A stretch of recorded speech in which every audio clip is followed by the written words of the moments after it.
তখনই নিচ থেকে আপনা আপনি একটা চ্যাট বক্স ওপেন হলো। আমি খুবই বিরক্ত বোধ করলাম। একটা ওয়েবসাইটে কেন এইভাবে হুট করে চ্যাট বক্স ওপেন হবে? পরে আবার ভাবলাম এটা নন অফিসিয়াল একটা থার্ড পার্টি ওয়েবসাইট, এখানে এরকম হওয়া কিছুই অস্বাভাবিক নয়। এসব কিছু ভাবতে ভাবতে অপর প্রান্ত থেকে একজন আমাকে টেক্সট করলো, হ্যালো আরমান স্যার। আমি বেশ অবাক হলাম। এখানে আমি আমার কোনো অ্যাকাউন্ট দিয়ে লগ ইন করিনি, কোনো উল্টোপাল্টা জিনিসেও চাপ দিইনি, তাহলে তারা কিভাবে আমার নাম জানতে পারলো?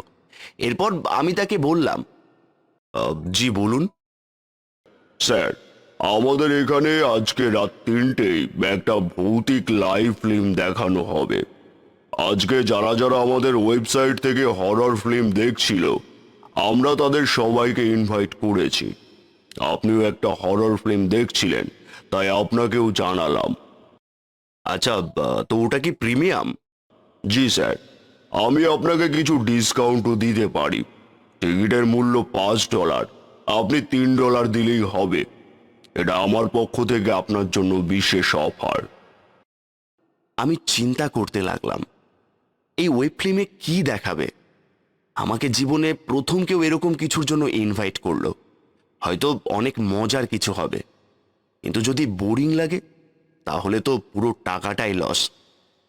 স্যার, এটা আপনার জন্য মোটেও বোরিং লাগবে না। যদি আপনার কাছে এটা বোরিং লাগে তাহলে আপনাকে ক্যাশব্যাক করে দেওয়া হবে।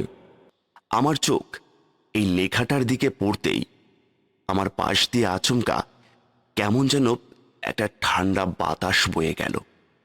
আশ্চর্য, সেই লোকটা কিভাবে আমার মনের কথা জানতে পারল? আমি ভাবতে লাগলাম এই ওয়েব ফিল্মটা আমি দেখব কি দেখব না। তখনই সেই লোকটি আবার টেক্সট করলো, স্যার, আর মাত্র 4 মিনিট আছে, আপনি কি দেখবেন? 2:56 বাজে, ঘড়ির কাঁটা টিক টিক করছে। আমারও মনে ওই ওয়েব ফিল্মটা দেখার আগ্রহ জাগছে, তাই আমি লিখলাম ইয়েস। এরপর লোকটির দেওয়া নাম্বারে $3 দেওয়া মাত্রই লোকটি আমাকে একটা লিংক দেয়। আমি অনেক আগ্রহ সহকারে কিছু না ভেবেই লিংকটায় ক্লিক করি। হুট করেই আমার সামনে একটা ব্ল্যাঙ্ক স্ক্রিন ওপেন হয়, কোনায় লেখা লাইভ।